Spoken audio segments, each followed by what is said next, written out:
every house is built by someone. So don't tell Jesus, come and build me.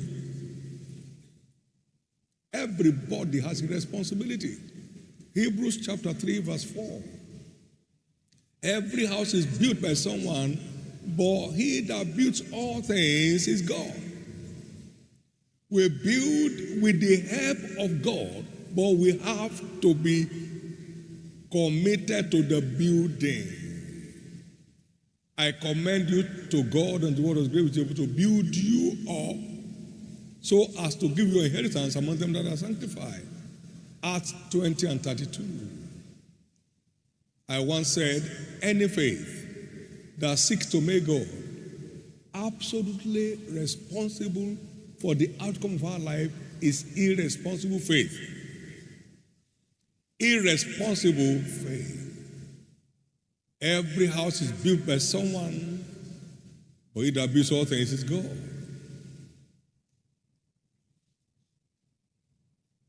You have a duty, I have a duty. To build towards the future that I desire, or that God has in stock for me.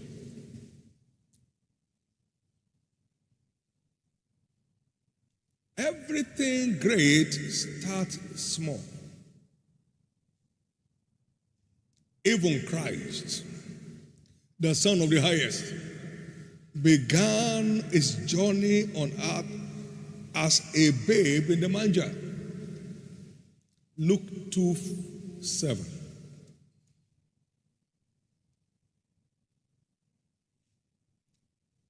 And the child grew, Luke chapter 2 verse 40, and waxed strong in spirit, filled with wisdom. The grace of God was upon him. He began as a babe, became a child, and began to grow. Verse 52 of the same Luke. And Jesus increased in wisdom and in stature and in favor with God and man. You don't wish the small to emerge great. You grow your smallness towards greatness.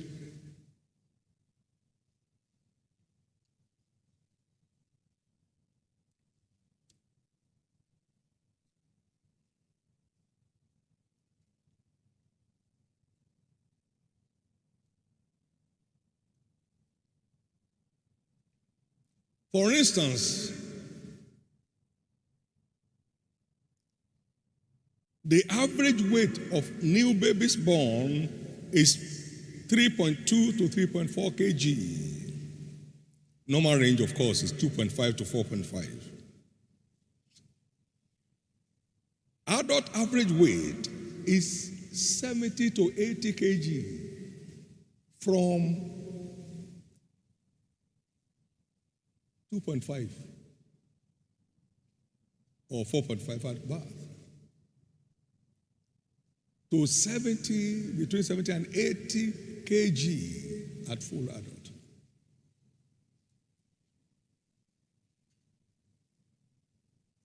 The length of babies at birth is average 50 centimeters. Normal range is 48 to 53 at birth. Adult average height is 170.2 centimeters or 5 feet 7 inches.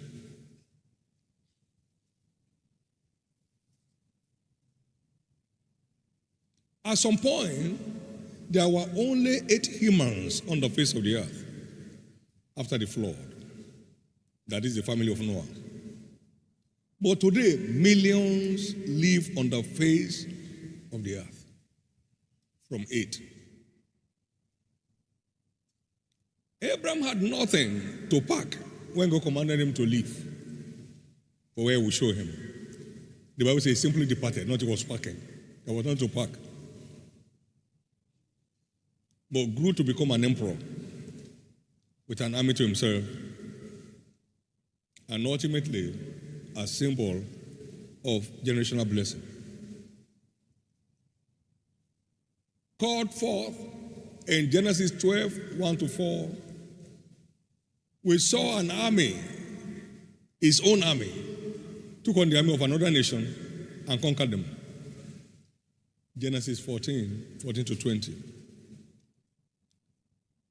And the Holy Ghost said, Christ hung on the cross so as to bring us to the blessing of Abraham. What a generational kind. Joseph, a slave boy, went through the prison but ended on the throne of Egypt and was there reigning for 80 years. But he kept faith with God all through his ordeals. He was consciously on God's side. He would say, but I fear God.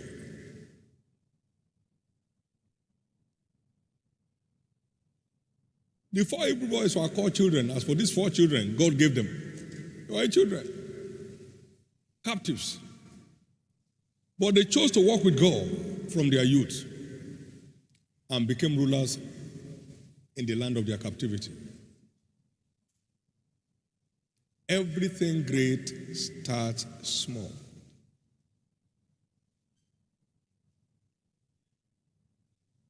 One cannot be all out for God in truth and not stand out in life.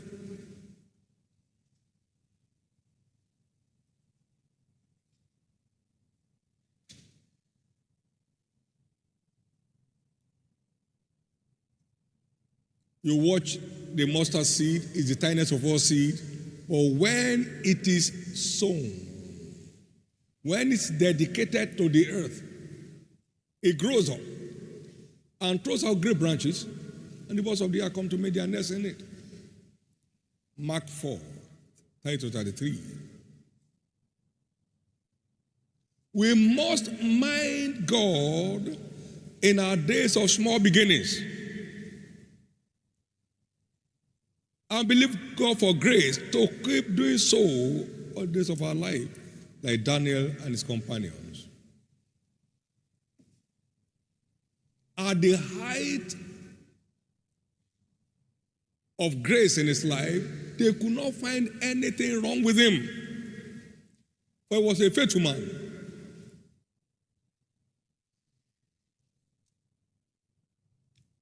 In fact, the king said, Daniel is thy God, whom thou servest continually, able to deliver from the paws of the lions.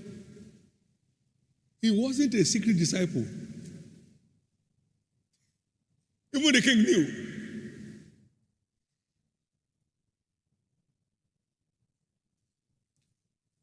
Young people, please remember that vision is about what God will have us to do, not what we want to become.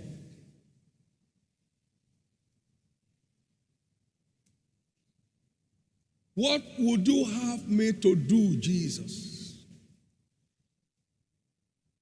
God said to Abraham, I'll bless you, and you shall be a blessing, and in thee shall all the nations of the earth be blessed.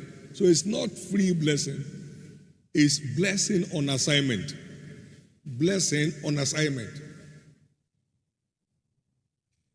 God called Moses, come now, and I'll send you to Pharaoh. Exodus 3, 7 to 10. That thou mayest bring out my people Israel from the land of their captivity. Is what to do we call a vision, not what to become. Your generation is driven by what to become. That they go offline anytime and do anything to become what they want to become. Vision is not about becoming, but about doing what is assigned you. Gideon was concerned about the assault of the Midianites. And God said, Gideon, I'm sending you to deliver my people from the hand of the Midianites. It was on an assignment. That's what they call vision. He said, you will deliver them as one man. And God did. Judges 6:14. I've not I sent thee, go in this thy might. Vision is about being on an assignment. Being on assignment. Not about becoming something or having something. It is being on that assignment that brings your way whatever is assigned you, whatever is allotted you. God sent Paul to be a light to the Gentiles.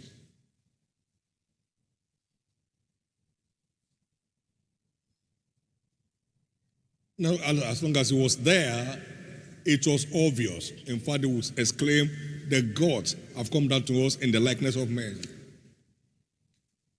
Jesus, I know, and Paul, I know, who are you? He was on assignment to the Gentiles. He said, I'm an apostle to the Gentiles and I magnify my office. He belongs to the Gentiles' domain of ministry. And he stayed there. So vision is about a discovery of God's assignment for us and running with it.